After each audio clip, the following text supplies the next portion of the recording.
L'atmosphère est tout autre lorsque nous sommes en décembre. De par l'ambiance, la senteur de l'air et la fraîcheur. Nous y sommes encore et nous allons célébrer la tradition de Noël une fois de plus, c'est-à-dire la naissance de Jésus-Christ. Mais quel est le sens même de la nativité? Pourquoi naissons-nous et célébrons cet événement? L'objectif pour lequel Jésus-Christ est né est-il atteint? Voici là quelques questions qui seront donc au centre de nos échanges avec mes invités dans ce numéro spécial de Christmas. Je laisse déjà place à la chorale pour nous introduire dans ce banc de Noël.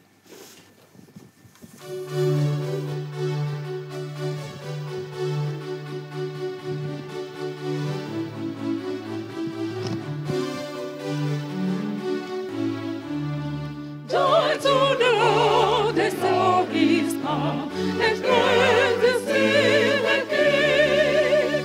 Let everyone prepare his room, and heaven let you see, and heaven let you see, and heaven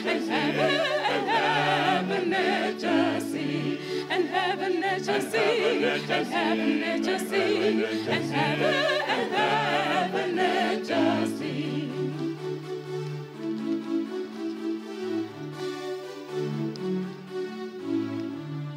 Joy to the earth, the Savior reigns. Let all the souls implode with peace and flow, cross peace and plain. This is the sounding joy, repeat the sounding joy, repeat the sounding joy, repeat the sounding joy, repeat the sounding joy, repeat the sounding joy.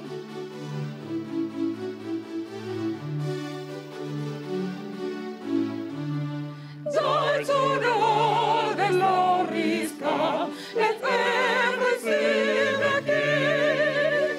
Let every horse prepare his room. And heaven let us see, and heaven let us see, and heaven let us see, and heaven let us see, and heaven let us see, and heaven let us see. Le père Émile Ségbédié, secrétaire général du Conseil épiscopal du Togo, et le prophète Enoch Kennedy, fondateur du ministère international Christ en nous, sont mes invités aujourd'hui. Bonjour mon père. Bonjour. Bonjour prophète. Bonjour. Comment vous allez? Je vais bien. Eh bien, nous allons essayer de comprendre le sens même de la nativité. Alors, prophète, pourquoi naissons-nous? Merci, Amsia. Je salue tous les téléspectateurs, tous les invités. Je salue aussi le Père. Et je remercie aussi tous ceux qui sont ici pour la grâce que Dieu nous a accordée. Comme c'est la fête des enfants, je salue tous les enfants. Joyeux Noël à tous les enfants qui nous regardent actuellement. Quand nous parlons de la nativité, on parle de la naissance. Déjà, nous comprenons là la naissance de tout un chacun de nous. En fait, la naissance vient de Dieu.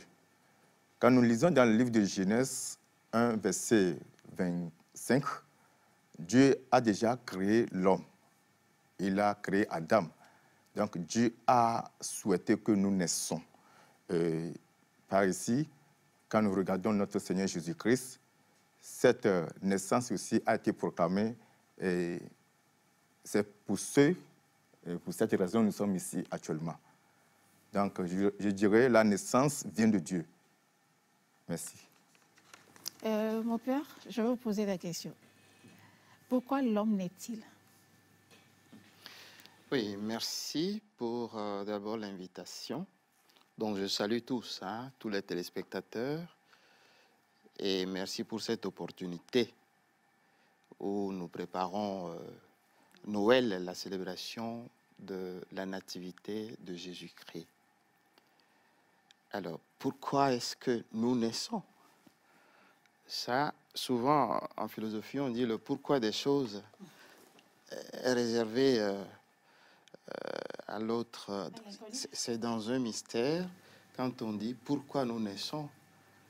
Eh bien, si nous voulons aller sur le plan de la foi pour dire que nous sommes, ou bien du moins ce que nous nous apprenons au catéchisme, nous naissons en tant qu'image et ressemblance de Dieu pour venir ici l'adorer et ensuite aller le retrouver, eh bien, on est dans un cheminement de foi.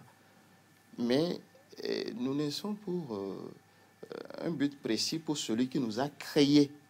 C'est-à-dire, l'homme ne vient pas à la vie par sa volonté. Tout comme le dirait cet auteur, il n'y a pas d'horloge sans horloger. C'est-à-dire, nous sommes créés par quelqu'un qui a eu la volonté que nous soyons là. Et nous cherchons au final cette volonté pour essayer de la trouver, de la comprendre, pour essayer de suivre ce que voudrait de nous celui qui nous a créés. Accomplir la mission pour laquelle il nous a envoyés. Oui. D'accord. Alors, je reste avec vous. Est-ce que nous célébrons Noël? Et nous savons que c'est la chrétienté tout entière qui célèbre cette fête. Mais la plus grande partie, c'est l'Église catholique qui célèbre encore plus la Nativité. Alors, que célébrons-nous exactement à Noël? Eh bien, merci pour la question. Vous veniez de nous interroger sur notre naissance comme personne humaine. Mais là, vous m'interrogez sur la nativité, la célébration. Pourquoi la célébration de la nativité? Alors, le terme nativité est réservé d'abord à Jésus-Christ. Ceci pour faire la différence entre la naissance de l'homme ordinaire et de celui-là qui n'est pas seulement homme, mais qui est aussi Dieu. Alors, Noël, il ne s'agit pas en fait de la célébration d'un anniversaire de naissance comme tel, mais de la commémoration de la venue de Jésus-Christ dans notre chair. C'est-à-dire, il s'agit de célébrer, je ne dis pas un événement, mais un super événement, parce qu'il s'agit de Dieu qui s'est fait homme à un moment donné de l'époque. Et puisque l'histoire convient que Jésus a été un homme historique, eh bien, cela veut dire qu'il est né un jour quand même. Ouais. Et donc, ce jour-là, on l'a cherché, on a essayé de le trouver. Et il y a eu des controverses là-dessus. Nous en parlerons peut-être tout à l'heure. Est-ce que c'est le 24, le 25 décembre ou le 6 janvier? Pourquoi cette période-là? Donc, on commémore un événement, l'incarnation. Dieu qui prend chair, de notre chair. C'est ça que nous célébrons. C'est au-delà de la célébration d'un anniversaire quelconque d'un individu ou de vous et moi. Voilà, donc nous célébrons un événement, un super événement. Parce que c'est l'invisible, le Dieu invisible qui devient visible, c'est un super événement. C'est l'infini qui rentre dans la finitude. Ouais. Pour nous donner à nous, qui avons la finitude, cette infinitude-là. C'est comme si l'événement est tel que Dieu vient pour diviniser l'homme. Et c'est immense comme événement à célébrer. D'accord. Alors, si je reste avec vous, je vous pose la question, c'est qui Jésus-Christ? Alors, cette question pourra nous occuper toute une journée, pour très longtemps. Et ça a fait l'objet de beaucoup de documents. Vous verrez qu'il y a beaucoup de bouquins qui ont été écrits avec le titre, par exemple, Jésus de Nazareth. Ouais. C'est des tomes. Alors je commencerai par, je ne sais quoi, dire que c'est le Messie annoncé par Isaïe, par exemple. C'est le Fils de Dieu. Et c'est la deuxième personne de la Trinité, ce que nous professons comme dogme dans l'Église catholique. Les trois personnes en un seul Dieu, c'est la deuxième personne.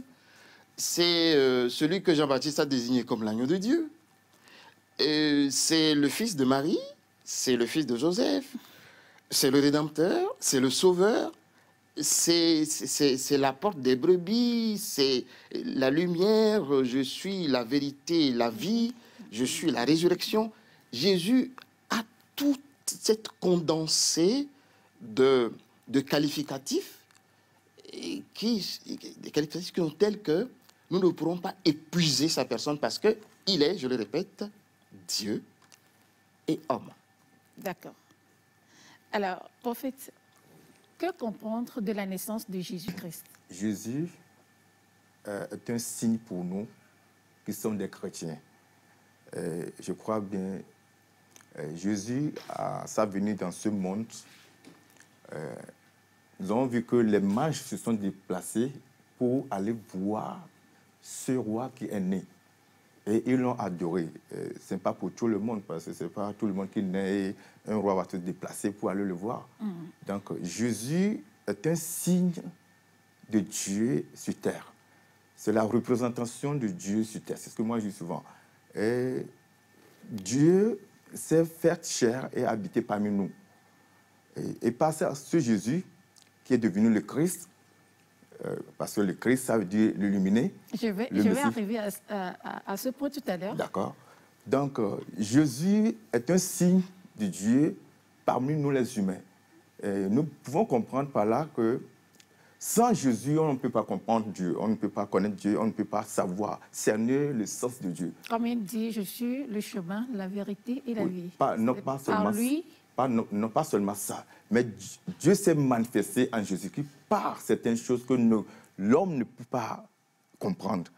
Par exemple, les miracles de Jésus-Christ, dans certains cas, nous ne pouvons pas connaître Dieu sans ces miracles. Est-ce que vous comprenez? Et puis, Jésus, dans ses verbes, souvent se proclame « Je suis le Fils de Dieu et en même temps le Fils de l'homme ». Donc, Jésus étant deux personnes, en une seule personne, représente le Dieu en même temps et nous les humains. Donc le rapport entre l'homme et Dieu, c'est notre Seigneur Jésus-Christ. D'accord. Tout à l'heure, vous avez touché un peu du doigt. Ma prochaine question, la voici.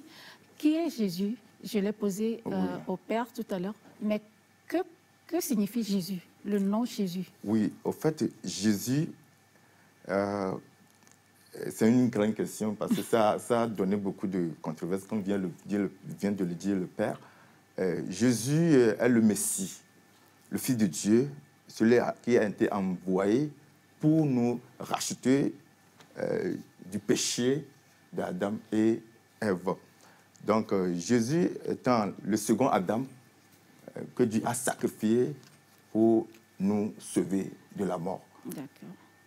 Et pourquoi ajouter Christ, Jésus-Christ? Oui, au fait, Jésus, le nom Jésus, était un nom que Dieu même a voulu qu'on donne au Sauveur. Le Christ, c'est quand il a terminé son travail, qu'il a été crucifié et il est ressuscité d'entre les morts. Vous allez voir dans le livre de Matthieu, il avait demandé à ses apôtres, « Qui suis-je » Et de Pierre de répondre, « Il est le Christ ». Et cela n'a pas été révélé par la chair. Il a bien dit ça, Jésus a bien dit que cela ne lui a pas été révélé par la chair, mais par l'Esprit de Dieu. Parce que le Christ est plus profond. Jésus, sans le Christ, n'est rien. Mais Jésus, Christ, c'est lui le Rédempteur, le Sauveur du monde. Donc, le nom Christ signifie l'illumination, celui-là qui a tout accompli, celui-là qui a été donné comme victime propiatoire pour nous, celui-là qui est notre Rédempteur auprès de Dieu, notre médiateur auprès de Dieu. D'accord. Nous célébrons spécialement Noël cette année encore. Et pour nous accompagner, nous avons une grande chorale avec nous qui nous vient d'Agbalépé-Dogan.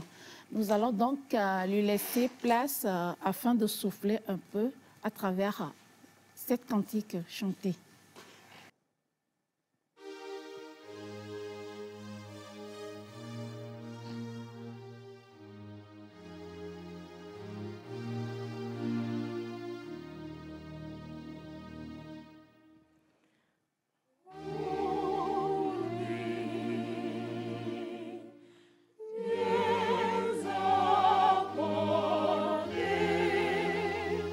À la terre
Le sens de la nativité, c'est la thématique de ce numéro spécial Christmas sur la première.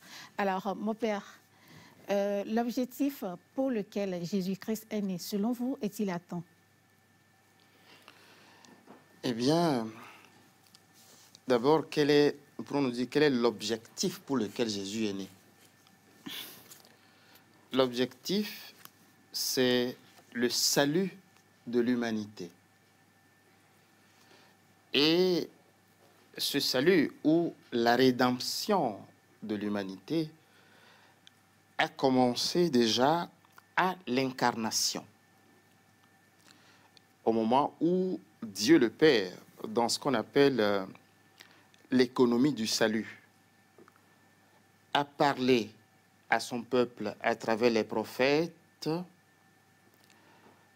un moment donné, eh bien, il y a une nécessité que lui-même prenne chair, c'est-à-dire que le Dieu devienne chair pour sauver l'humanité pécheresse. Donc, il a envoyé son Fils. Donc, à l'incarnation, déjà, eh bien, l'œuvre de la rédemption a commencé. Alors, nous proclamons cela à Pâques en disant que l'œuvre de la création est merveilleuse, mais l'œuvre de la rédemption est plus merveilleuse encore. Quand va s'accomplir la passion, la mort et la résurrection? Quand on va célébrer la Pâque, on dit c'est là où on va atteindre le sommet à la croix, où Jésus va dire tout est accompli. Là, le salut, eh bien, il nous est déjà donné. Si nous disons que l'objectif est atteint, c'est que le salut nous est déjà donné en Jésus-Christ. Il est le salut. Et il est venu. Cette question m'a fait penser à cet épisode de Zachée. Quand Zachée cherchait à voir Jésus parce qu'il a entendu parler de lui, la foule passait et Il est monté d'ailleurs. il est monté dans un arbre. Alors c'est Jésus qui s'est arrêté pour lui dire « Zachée, descend ». Et quand il est descendu, il dit « Je vais aller chez toi, demeurer chez toi ». Et il est rentré, il a dit « Aujourd'hui, le salut est entré dans cette maison ». Jésus est le salut en personne. Il est venu, il a enseigné, il a dit à ses apôtres ce qu'ils doivent faire pour que les hommes aient le salut. Maintenant, l'objectif, c'est quoi qui doit être en tête? C'est que il faut que l'humain accepte ce salut-là. Comme Zachée avait accepté Jésus chez lui, le salut est offert. Maintenant, quitte à nous au regard de notre liberté, d'accepter de rentrer dans le salut ou d'opposer un refus à ce salut en refusant Jésus. Et nous allons nous damner sans que ce soit Dieu qui nous condamne. Mais c'est nous-mêmes qui allons nous damner lorsque nous allons refuser d'accepter le salut offert par Jésus-Christ. Donc l'objectif, en fait, est atteint en ce sens que tout est accompli. Et Jésus est parti et il dit, il reviendra pour que tout, au temps final, déjà le temps où nous sommes est appelé les derniers temps. C'est parce que tout est là déjà. Mais son retour final ne fera que rassembler tout ce qui aurait été dit et fait et pour un point final. Parce que tout finira, sauf Dieu, qui est éternel et qui est infini et qui restera au moment où tout sera fini en lui. D'accord. Alors, prophète, pensez-vous que le but pour lequel Jésus-Christ soit né ou nous est envoyé est-il atteint si nous prenons l'ensemble du corps du Christ aujourd'hui, c'est-à-dire le monde chrétien, le corps pastoral, la chrétienté dans son ensemble? Merci beaucoup, Amsia. En fait, je dirais, avant de poser cette question, ou bien avant de répondre à cette question, je dirais le pourquoi Jésus est venu.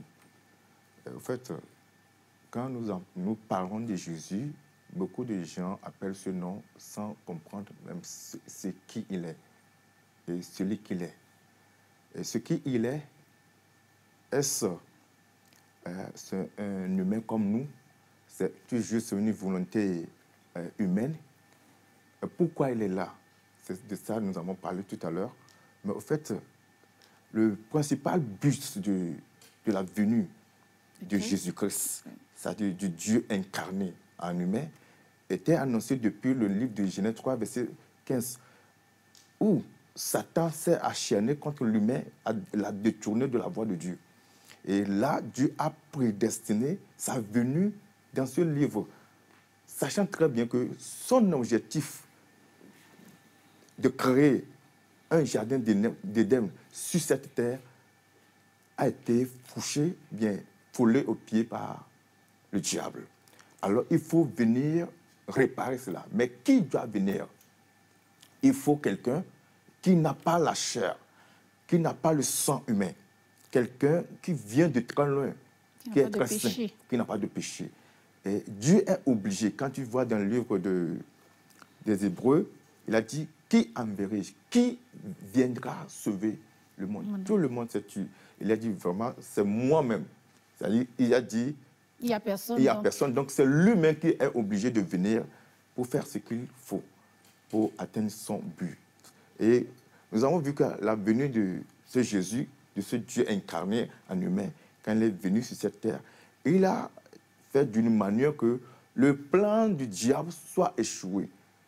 Et par ici, nous pouvons voir que quand vous voyez la fin, Jésus-Christ sur le bois de Golgotha, il avait dit, tout est accompli. En fait, il ne parlait pas seulement de sa mission, mais de l'échec du diable dans son ensemble. Est-ce que vous voyez? Donc, sur la croix, il est vrai que Jésus, qui est devenu Christ, a tout accompli, mais quitte en nous maintenant, comme vient de le dire le Père, d'accepter ce Christ, ce salut, pour avoir cette vie éternelle, et en fait gratuitement par Dieu. Malgré que ça a été une difficulté au début à tous les humains de croire à celui-là. Ce Christ. Voilà. Ah oui. Donc, je dirais, le but est atteint complètement. On le dit souvent, la belle est dans notre camp. D'accord. Toujours dans l'ambiance de Noël, nous sommes, et souvent à cette occasion, beaucoup procèdent à l'achat du sapin. Pourquoi le sapin? Quelle est son histoire? Nous allons donc nous rendre un peu à Décon, comme à notre habitude chaque année, recueillir un peu quelques avis chez les commerçants qui vont nous dire également comment se fait ces achats de fêtes de fin d'année depuis que nos frontières sont rouvertes, heureusement. Ces frontières qui sont longtemps restées fermées sous l'avènement de la Covid-19.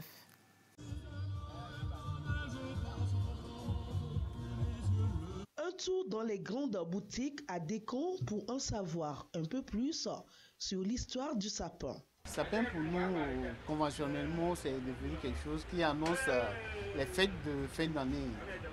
Donc, naturellement, nous avons vu dans la vie courante que si on fait sortir le sapin, on sent en même temps que c'est les fêtes de fin d'année qui sont arrivées. Donc, et symboliquement, le sapin signifie exactement quelque chose pour la population et pour nous, surtout pour nous les enfants et les jeunes. Mado wezonami, yawe le dodi. Enibe nya gamo ameta misana zo. Eso ko meta misana. Wa eso yawa nebe nya ejona dina mesiame. Ameke mu TV o wa, alo ka flan ameke nkodo famille o wa. Ka flan nu ya endebe nya manke na devio. Ne nu ya mula home no ga ya me wa. O te dane pe na devio, devia amadu no. No to be plenu ya ko no soba. Kegbe devia la te du. Wa moma ameke mi le fia, peut-être be da keke wa isu bonande, amedo ina ma o ba home. Wa moma ame ha. Eso référé, e gogo onde gbo signification videle. Signification wa ne do moment wa me amesa me jijole. Da dole mi la te blombe le 24 le 25 mo wa. Et na moment on me amesa me et na jijole na mesia me. O ka flan azan ko le gbo pa se be e ma onlon agbanede le. Et mi akeke mi ba jesi ko ti mi obe mi ya re kele ba ne gan me shua ne da tu wa bana. E mi ore ke ye mi akeke mi la te no mi agbo. Ouais, mi la te po jijole nu o me quoi. Alors, vous êtes à l'établissement Salami et Fils, la maison de vente des jeux de lumière et des guirlandes pour la période de fête. Pour les sapins, je peux dire que c'est, enfin, déjà, selon la Bible, que le 25 décembre, que c'est la fête de la nativité. Que le Fils, n'est-ce pas, le Christ est né le 25 de décembre. Donc, comme de coutume, les chrétiens, n'est-ce pas, n'ont pas oublié ce jour-là. Et à chaque 25, ils possèdent donc à l'achat des jeux de lumière, des sapins pour, n'est-ce pas, décorer leur maison et, n'est-ce pas, passer une bonne fête. Depuis la réouverture des frontières, les boutiques de décoration ont augmenté leur stock, surtout pour ces périodes de fête, mais les clients sont-ils au rendez-vous? Je peux dire que la fermeture des frontières, n'est-ce pas, la période Covid a bloqué beaucoup de choses, mais on remercie le bon Dieu, on a dépassé l'étape là. Et je peux dire que depuis la fermeture des frontières, ben, rien ne marche, hein. Jusqu'alors, ben, rien. Vous-même, quand vous êtes arrivé, vous avez vu, il n'y a que quelques clients à l'intérieur. Maintenant que la frontière est ouverte, je ne sais pas si c'est exactement ouverte, sinon on ne sent rien. C'est pourquoi nous souhaitons que nos autorités puissent voir là-bas s'ils peuvent nous aider un peu parce qu'on a vraiment du stock, mais on n'arrive pas à vendre. Ils n'ont qu'à nous aider, n'est-ce pas, à traverser ces moments difficiles-là. Depuis que les frontières sont ouvertes et bon, la fin de Covid, nous voyons que bon, l'engouement n'est pas encore tel qu'il faut. Donc, paraît-il que, on peut dire aussi que le Covid est parti avec l'argent. Donc, pour le moment, il n'y a pas encore l'engouement qu'il faut. Mais sinon, pour le moment, on sommes en prière pour que l'argent puisse venir, pour qu'il y ait l'engouement. Malgré la mévente et leurs cris de détresse, les commerçants gardent toujours espoir et adressent leurs meilleurs vœux aux autorités du pays, à la population et à leurs clients. La messe comme bien les clients parce que we ame ko nkpo epedia me andi me ba kpo ne gangba le wa si ton wa ndi be nyama kpo ma son kunye me so kpo e ni bebe toi parce que ya ko da ba player le peu que le wa si avide que le wa si tan on la te play na me va play pour no be no e ti jo be ne ba play million ton wa ne ba play pour no be no parce que ce qui est bon pour moi voilà mais c'est wa non la mais c'est maintenant ne mia kpo mia non quoi si bere ke mu le kpo e gbe ni parce que ade passer en kpo ba kpo ki année prochaine tan me ba kpo na ba fi. Joyeux Noël à tous nos clients. C'est qu'on ne peut pas appeler quelqu'un et oublier quelqu'un, donc à tous nos clients et tous nos partenaires qui nous soutiennent, on les remercie et que Dieu les bénisse. Et spécialement, nous disons joyeux Noël aussi à notre patron et à nos partenaires, à tous les maires du quartier, du pays, de la commune du Grand Lomé. Et nous souhaitons joyeux Noël à tout le monde. Pour finir, je dirais d'abord bonne fête de Noël, n'est-ce pas, ou bien de fin d'année, les deux à la fois en même temps, à notre président de la République, sans oublier les membres du gouvernement. Et je n'oublie pas non plus les citoyens, tous les Togolais qui sont à l'écoute, n'est-ce pas, de passer faire leur achat à l'établissement Salami et Fils à Décon. Nous venons donc de faire, grâce à notre micro-trottoir, un tour à Décon où nous en avons un peu appris sur l'histoire du sapin. Nous sommes dans l'émission spéciale Christmas sur la première et j'ai avec moi le père Émile Sigbidi et le prophète Akdok Kennedy. Alors, prophète, je vais vous poser cette question. Quand on dit Jésus-Christ s'est donné pour nous, j'ai posé la question avant l'interview tout à l'heure, mais je n'ai pas eu la réponse au fait que moi je voulais. Quand je dis, est-ce que le but est atteint? Oui, pour le salut, c'est atteint. Mais quand on prend le corps du Christ, ce qui se passe aujourd'hui, la chrétienté même, est-ce que vous êtes sûr que ce but est atteint? Nous laissons le salut. Ce pourquoi Christ est venu, est-ce que nous comprenons ça? Merci beaucoup, Amsia. Au fait, la question est un peu profonde, si je comprends. Vous voulez nous demander si, au fait, c'est-à-dire le regroupement ouais. que Christ voulait, c'est-à-dire Dieu voulait. L'Église tout ensemble est prête. Oui. C'est ce que vous voulez oui. demander. En fait, l'Église n'est pas prête parce que nous ne sommes pas encore arrivés à la fin des choses, des temps. Jésus dit, la fin des temps sera comme la venue d'un voleur, que personne ne le sera. Mais Dieu a cette préscience de rassembler son Église au temps voulu. L'humanité traverse un moment de bouleversement parce que le diable aussi ne croise pas les bras pour laisser Dieu vaincre comme ça. Il n'a jamais fait. Il ne l'a jamais fait parce que depuis le commencement, la création, il n'a jamais laissé Dieu tranquille. Il est là, il est sur un têtu. Donc, jusqu'alors, le but est atteint, mais nous, les humains, nous n'avons pas encore, je dirais, compris ce que Dieu voulait faire. Donc, nous sommes toujours, nous, les hommes de Dieu, les représentants de Dieu, nous sommes toujours à l'œuvre pour que ce que Dieu a accompli puisse être total. D'accord. D'accord. Mon père, vous voulez rebondir sur le sujet. Je ne sais pas si votre question va dans le sens de savoir si l'objectif de Jésus, en un sens, serait de rassembler l'humanité pour qu'elle devienne une, ou que tous puissent confesser la même foi. Je ne sais pas si c'est dans ce sens que vous posez la question. Non, pas dans ce sens. Je parle dans le sens de la conversion, en fait. La conversion, c'est un cheminement de tous les jours. Le prophète le disait, c'est tous les jours que l'homme lutte contre le péché. Lorsque nous parlons de l'Église, nous professons dans l'Église catholique que l'Église est sainte. Qu'est-ce que ça veut dire? Cela ne veut pas dire que tous les membres de cette Église-là sont des saints. Mais c'est parce que l'Église, comme corps du Christ, est habitée par l'Esprit Saint. D'accord. C'est cet Esprit Saint qui sanctifie, qui porte ceux qui sont portés vers le bien à faire le bien. Et cette sainteté de l'Église, eh bien, on la proclame malgré les péchés des individus, des membres, mais le corps du Christ comme tel est saint parce que il y a cette, on l'appelle inhabitation de l'Esprit Saint. Cette inhabitation fait de l'Église un corps saint. Voilà. Donc, chaque fois que une personne, même non croyant en Jésus-Christ, fait le bien selon sa conscience, eh bien, c'est l'Esprit de Dieu qui lui inspire de faire ce bien-là.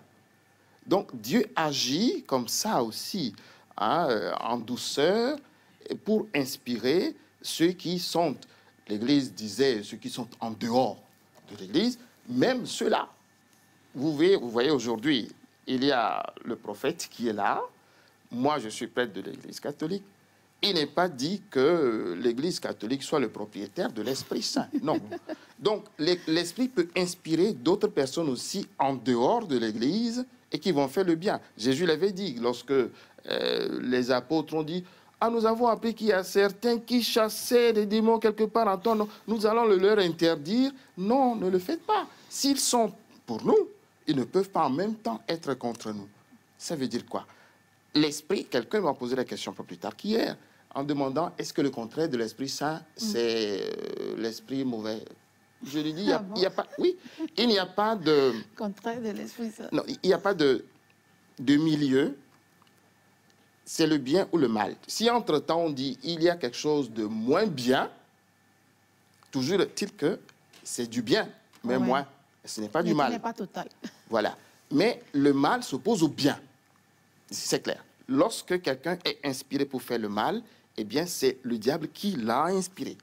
Celui qui est inspiré pour faire le bien, c'est l'Esprit Saint qui l'a inspiré. Donc, l'Esprit est à l'œuvre dans son Église et même en dehors de l'Église. Comme on dit, l'Esprit souffle quand il veut, où il veut et comme il veut. D'accord. Nous parlons de la nativité. Nous allons donc inviter une fois encore la chorale pour nous chanter un cantique de la nativité, justement.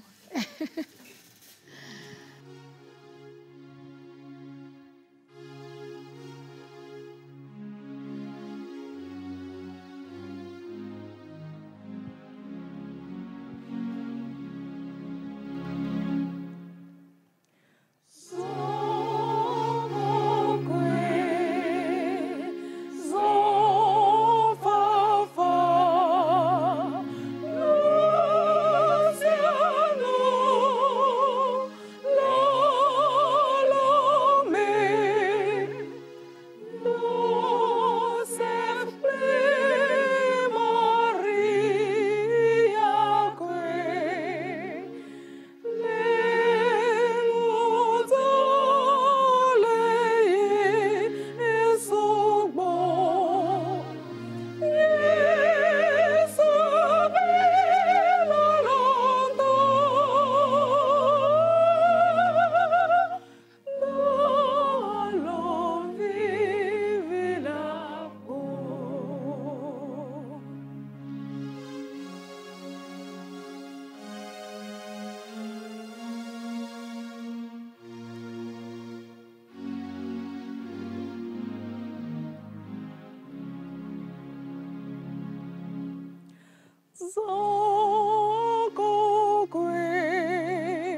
Chorale qui vient de nous donner des frissons avec ce beau cantique.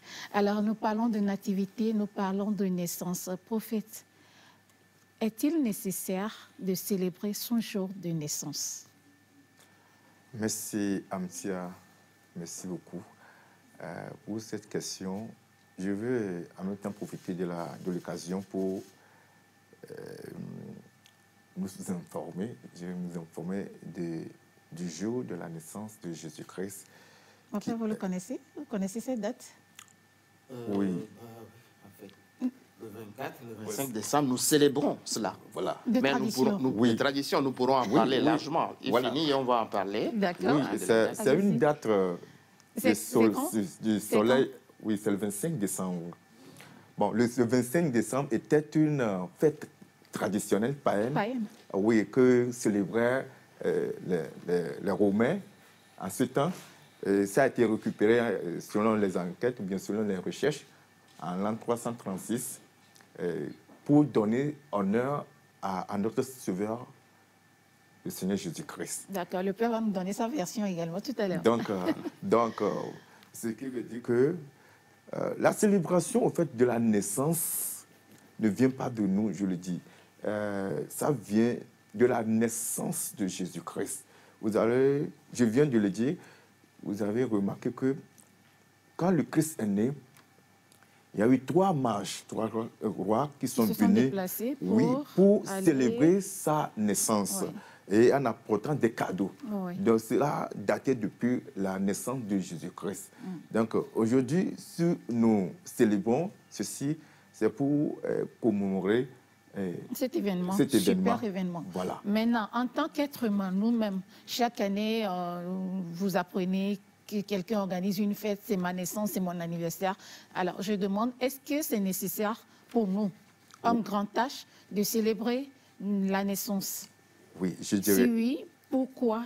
Oui, je dirais tout simplement oui, parce que, en fait, je veux souligner un point dans la naissance de Jésus-Christ. Quand Jésus est né, la Bible nous dit, les mages ont remarqué une étoile dans le ciel et ils se sont approchés pour voir qui est ce roi qui est né.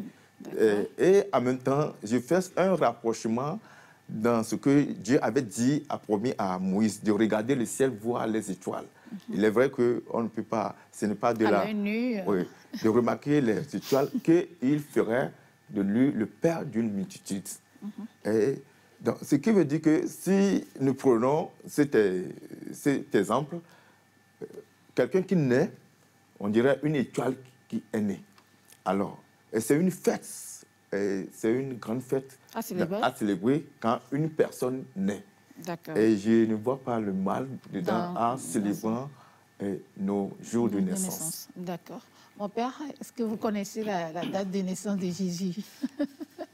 Est-ce que je dirais, je connais la date. Nous savons que nous célébrons, nous commémorons la venue du Christ le 25 décembre. Alors, ce que je peux dire d'abord de cette date, le prophète l'a entamée. Il y a eu des polémiques autour de cette date, ce qui fait d'ailleurs que certains qui se disent chrétiens refusent de célébrer Noël sous prétexte que la date du 25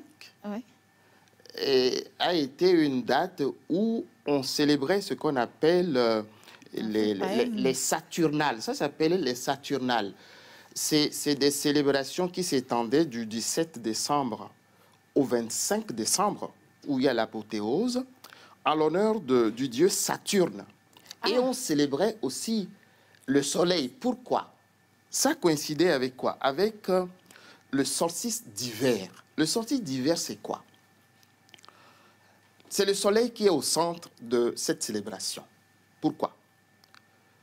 Parce que quand l'hiver commence, eh bien, la nuit est plus longue que le jour. Ou les nuits sont plus longues que les jours. D'après ce qu'on a appris à l'école. Oui, donc la nuit prend le pas sur le jour au point que... Alors, pour ceux qui sont en Europe, ils comprennent beaucoup mieux que nous.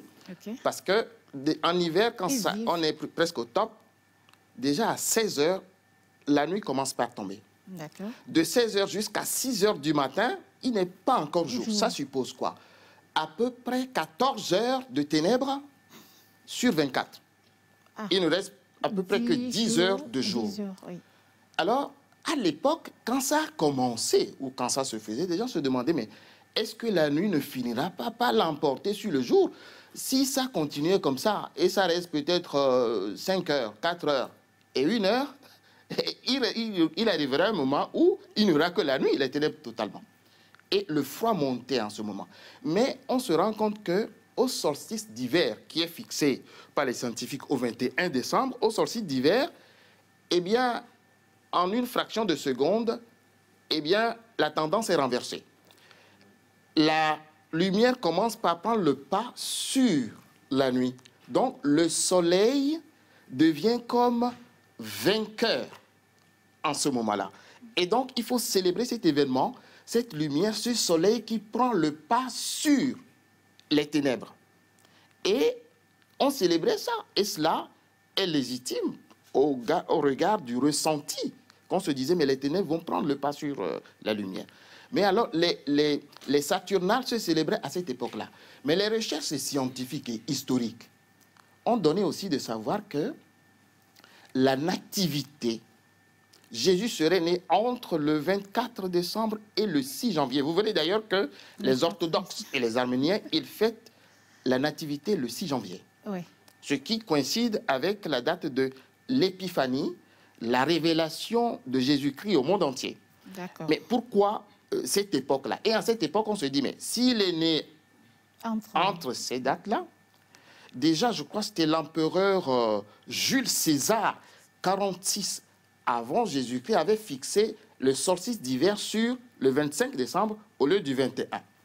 Et après cela, après Jésus-Christ, quand on a commencé à chercher, à vouloir célébrer, eh bien, c'était l'empereur, ça va me revenir, c'était au concile plutôt de Nicée, qu'on a de 325 après Jésus-Christ, qu'on a décidé de fixer la date sur le 25 décembre, en se disant, si entre-temps on célèbre le soleil, Jésus-Christ est le soleil qui ne s'éteint pas. La vraie lumière, c'est le Christ. Le Christ, comme il le disait, je voulais le compléter en disant que le Christ, ça veut dire celui qui est un, le Christ, celui qui reçoit l'onction. Eh bien, si le Christ qui est lumière est né en cette période de grand froid, qui serait entre le 24 décembre et le 6 janvier, mais pourquoi ne pas mettre sa célébration au 25 pour dire que c'est le vrai soleil qui est né? Et si entre-temps cette célébration phagocytait la célébration païenne, mais tant mieux. Et c'est ce que ça a donné jusqu'aujourd'hui. Donc je me dis que logiquement, si ceux qui disent qu'en célébrant Noël le 25 décembre, nous sommes en train de célébrer une fête païenne, j'ai posé une seule question à ces gens-là avec un raisonnement. Je dis, supposons que dans un pays, on ait fixé la date pour célébrer Satan. Supposons, un exemple. Et qu'en cette date-là, des femmes tombent enceintes et mettent au monde leur progéniture, leur enfant. Et il se trouve que ces femmes soient chrétiennes. Et lorsque ces femmes vont vouloir célébrer la naissance, l'anniversaire de leurs enfants, on va leur reprocher qu'ils n'ont pas le droit de célébrer l'anniversaire de leur enfant parce que l'enfant est né le jour où le pays célèbre Satan.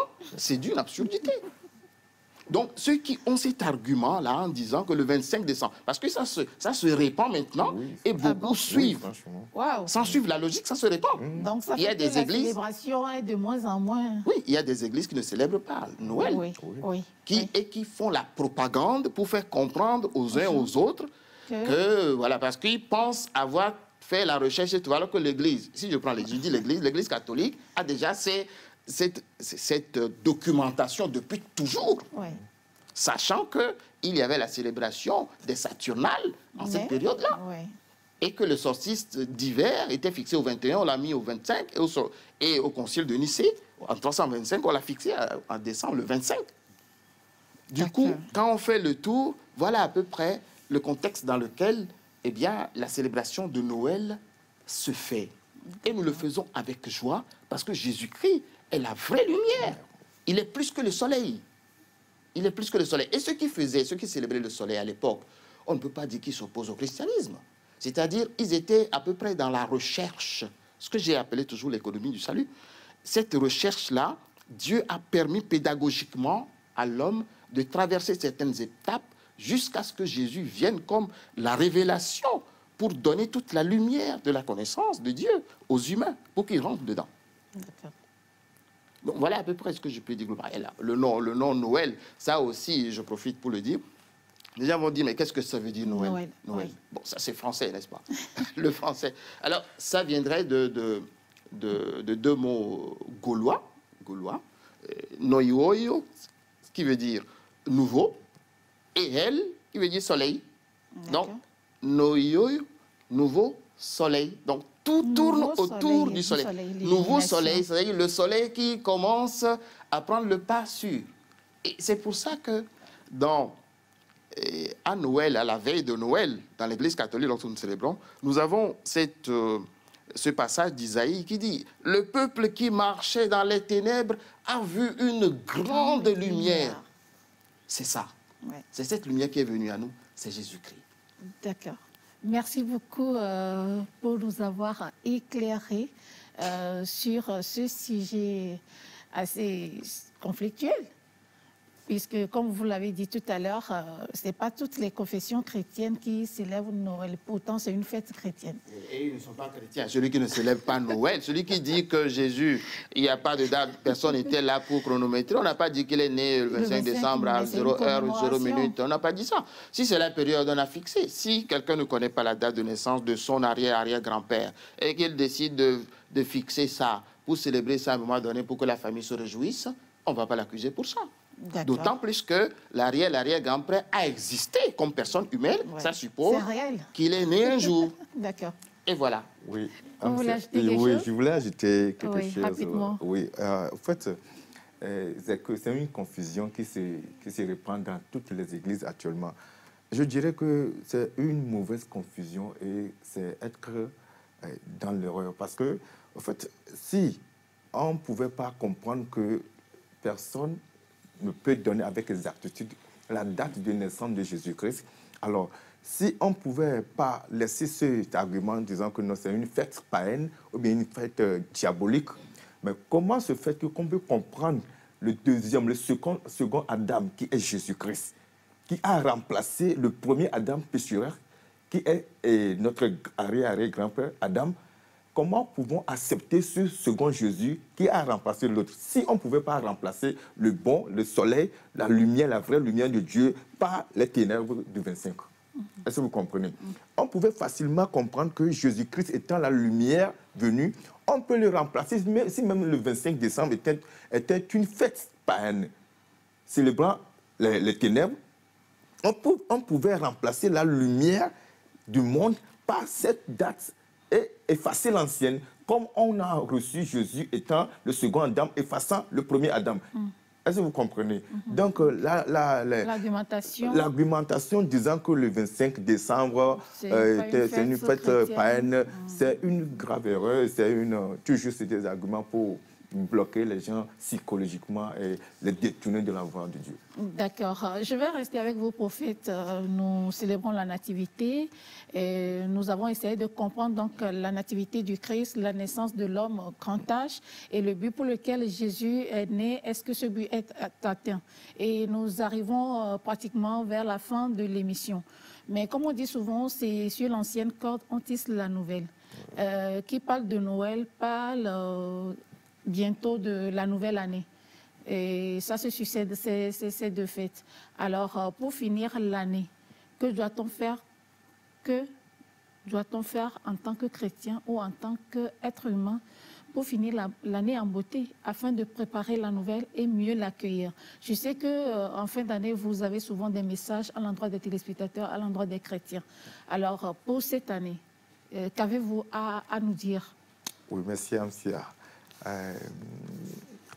Cette année est finie, ou bien finie à bonté, et nous allons bientôt rentrer dans une nouvelle année. Et la nouvelle année 2023, c'est une année que moi j'ai surnommée année de la perfection, par sa valeur numérique. C'est vous qui l'avez surnommée ou bien par les fêtes? Oui, au fait, il a... bon, si je dis je l'ai surnommé... C'est-à-dire, selon certains paramètres? Selon certains paramètres, je conclus, ou bien nous concluons que l'année prochaine, 2023, serait une année de perfection. Et raison pour laquelle nous devons nous méfier. Nous méfier parce que... Quoi? Oui, parfois, c'est dans la fête, c'est en célébrant les fêtes que nous tombons souvent dans les erreurs. Et donc, l'année prochaine nous réserve beaucoup de surprises, et les bonnes et les mauvaises aussi. Mais si nous concluons que c'est une année de perfection, attendons-nous par là aussi qu'il peut y avoir une perfection en mal aussi. D'accord. Maintenant, que faire en cette fin d'année? Voilà, j'ai choisi une herbe qu'on appelle le cœur de Jésus-Christ. Oui, mais comment se fait ces choix? C'est-à-dire vous décidez... Non, je ne fais rien de moi-même. Un homme de Dieu prie et elle a toujours la révélation de Dieu. D'accord. Donc, et vous êtes demandé par message? Oui, de donner et de dire au peuple de Dieu de prendre les herbes, une herbe qu'on appelle le cœur de Jésus-Christ. C'est une herbe tachetée, elle est sous forme de cœur. D'accord. Ça représente le cœur de Jésus-Christ, l'amour de Jésus-Christ. Ça représente aussi en même temps l'amour que Dieu a pour l'humanité. Et c'est tacheté de sang. Si vous allez voir que l'herbe est tachetée de sang. C'est-à-dire des points rouges. Rouge, c'est ça. D'accord. Cette herbe signifie le sang versé pour nous sur la croix de Golgotha, ou bien sur le bois de Golgotha. Et c'est avec cette herbe que nous allons triturer dans l'eau et nous doucher pendant 3 jours avant d'arriver dans la nouvelle année. Et l'année finit le 31, donc 3 jours avant, c'est-à-dire à partir du 27, 28, 29, 30, 31, ça fait 4 jours. Non, en fait, ça commence, ça dit 31, 30, 29. 29. Donc c'est à partir du 29. 29, 30, 31. On rentre dans la nouvelle année. D'accord. Vous allez nous dire ça en EV pour ceux qui nous suivent aussi. C'est que les recommandations que vous avez données. D'accord. Et mille globena et péamido nous ne et ne mille ou et pénois et gagnent milla di paye me. Les kémilao et mia vopé à nuere ne mia tem djeye to me kudo enukoe beso darena mio. Puis il prophète les glombenabe il y a un message alors il y a nyade na ezukwa kengbe la di et payer ya me ande le $1000 wo kengbe mi a di payer ya me donc elle a trop glenami le vegbe me et nous qui $1000 wa prophète egbere bien vous. OK, ndakwe na amesiami to di notore que le Christ sauve comme sigbe de que ogblon fifia mabe de mi la di et permea mi a préparé et pernyori kengbe mi a ti mi donc ma dit bah monsieur ne dit ekbele kona be cœur de Jésus nyamnya na cœur de Jésus voilà et non de nyamnya bina kwa bi photo oui cœur de Jésus et mais là tout bourreau estimé à partir de 29 30 et 31 et balé bien le représenter alors elle est dans lit long que moi sort dans son pelomia timia de pays amia parce que que gbana nous kunbe payer et payons mais nous sous bondage donc voyons là mais la bosse somme donc long que moi aussi d'accord hia la honami les pekemia dia donc nous tout à mawa 29 30 31 et là encore on a son dos permis et moi aussi là non Dieu et Christ là. D'accord. Donc nous allons revenir ici pour l'émission du Nouvel An. Vous allez nous dire ce qu'il faut faire pour bénéficier des promesses donc, de l'année nouvelle. Eh bien, merci mon père d'avoir été avec nous. Un dernier mot. Oui, merci. Merci aussi de m'avoir invité. S'il y a un mot à la fin concernant toujours l'incarnation, ce que je dirais, c'est Saint Augustin qui disait que le mystère de l'incarnation est caché aux sages selon le monde. Ce que je souhaiterais à tous et à chacun, c'est d'être sages selon Dieu. Soyons sages selon Dieu, parce que l'incarnation, que Jésus soit conçu de l'Esprit Saint, ce mystère est grand. Et que l'être humain ordinaire aussi soit conçu dans le ventre pour faire 9 mois jusqu'à voir le jour, c'est tout un mystère pour lequel il faut toujours rendre grâce au Seigneur. Et quand vous parlez de la fin de l'année vers laquelle on tend, moi je dis c'est toujours d'être en action de grâce, parce que tous les jours où chaque minute de la vie de l'homme est un miracle. En ceci que nous ne pourrons pas savoir dans les secondes qui arrivent ce qui peut advenir dans notre vie. Et si, entre-temps, avec le calendrier romain, tel que nous y sommes aujourd'hui, 2022, 23 ans après Jésus-Christ, il y a toujours ce soleil qui se lève. Il y a la nuit qui alterne avec le jour. Et on a une seconde, une minute, une heure, un jour, et ainsi de suite. Il faut apprendre à rendre grâce au Seigneur. Tous les jours. Et quand il y a une nouvelle année, parce qu'on est d'accord là-dessus qu'il y a 365 jours et on change d'année, eh bien, il faut toujours être en action de grâce. Comme Saint Paul l'a dit, en toute chose, rendons grâce au Seigneur. Alors, joyeux Noël, mon père. Merci, joyeux Noël. Joyeux Noël, prophète. Merci beaucoup. Et à tous nos téléspectateurs, nous souhaitons un joyeux Noël. Surtout, faites attention lorsque vous célébrez. Ne prenez pas le volant lorsque vous n'êtes pas sobre. Et faites énormément attention, je le répète, surtout là où vous mangez, avec qui vous buvez. Eh bien, je vous dis à la prochaine.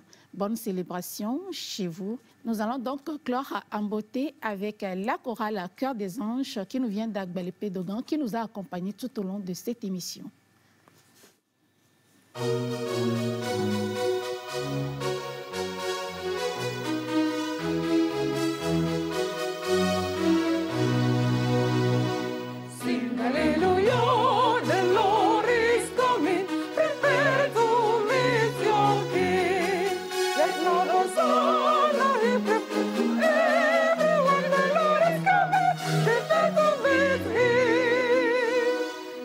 Hallelujah, the Lord is coming. Prepare to meet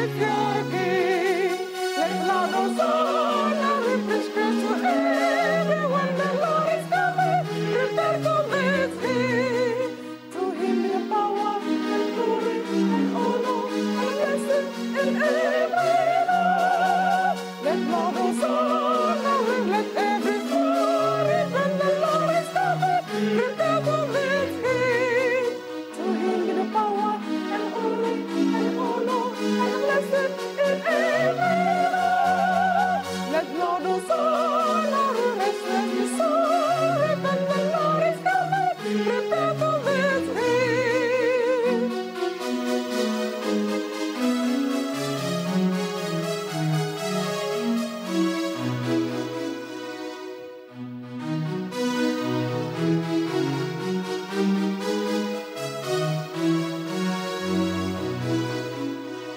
Sing hallelujah, the Lord is coming, prepare to meet your King. Let Lord Hosanna refresh Christ to everyone, the Lord is coming, prepare to meet him. Sing hallelujah, the Lord is coming, prepare to meet your King. Let Lord Hosanna refresh Christ to everyone, the Lord is coming, prepare to meet him. To him be power and honor and blessing to every Lord. Let Lord Hosanna ring, let every soul remember the Lord is coming, prepare to meet him. To him be power and glory and honor and blessing to every Lord. Let Lord Hosanna ring, let every soul repent, the Lord is coming, prepare to meet him.